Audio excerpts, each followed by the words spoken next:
Chuck Todd is NBC's political director and moderator of Meet the Press. Chuck, good morning. It's good to see you. So let's go back to Roe versus Wade here.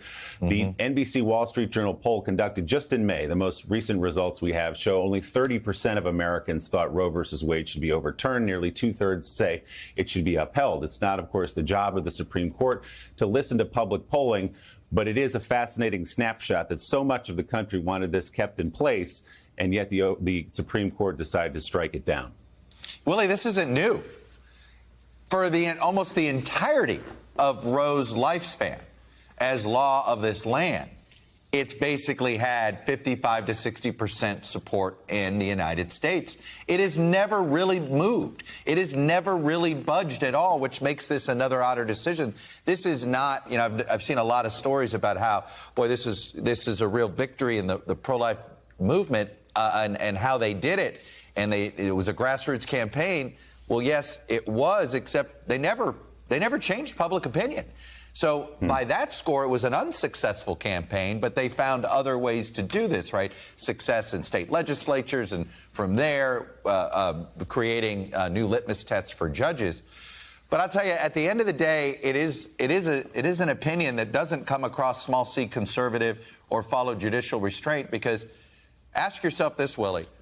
Whatever you think of Roe, Roe never made somebody do something they did not want to do. Now we have a ruling that essentially makes a woman do something she doesn't want to do, depending on the state she lives in. That in itself seems to be a radical activist court change. That's for sure. And we will see what the impacts are as we move into the fall. President Biden, Nancy Pelosi, others saying this is an issue to go out and vote on. So, Chuck, the Roe decision on Friday overshadowed what really was an extraordinary week before the January 6th committee. A sets of hearings. You had the former acting attorney general basically laying out a president pressuring him to try to help to overturn the election, ultimately to install a different attorney general when he wouldn't do it. What did you make of what we heard, and how hard are these hearings hitting the American people as we watch?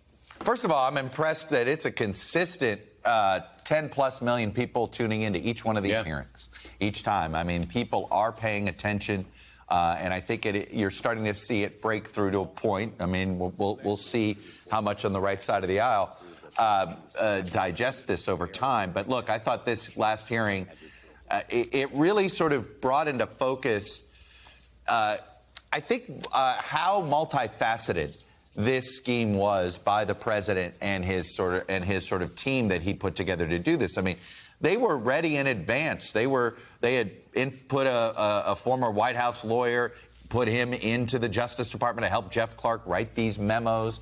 They had sort of were looking for every soft spot they could find. I mean, it was pretty clear that there was this sort of orderly effort. First, go to the courts, then hit the states, get these alternative slates of electors. Okay, that's not working. Let's get the Justice Department to say there's election fraud. That should at least create a pause. And then when that didn't work, let's pressure Mike Pence. And then, of course, we're going to find out when that didn't work was the next step, the violence. Obviously, that is what happened, but was it something the president essentially ordered?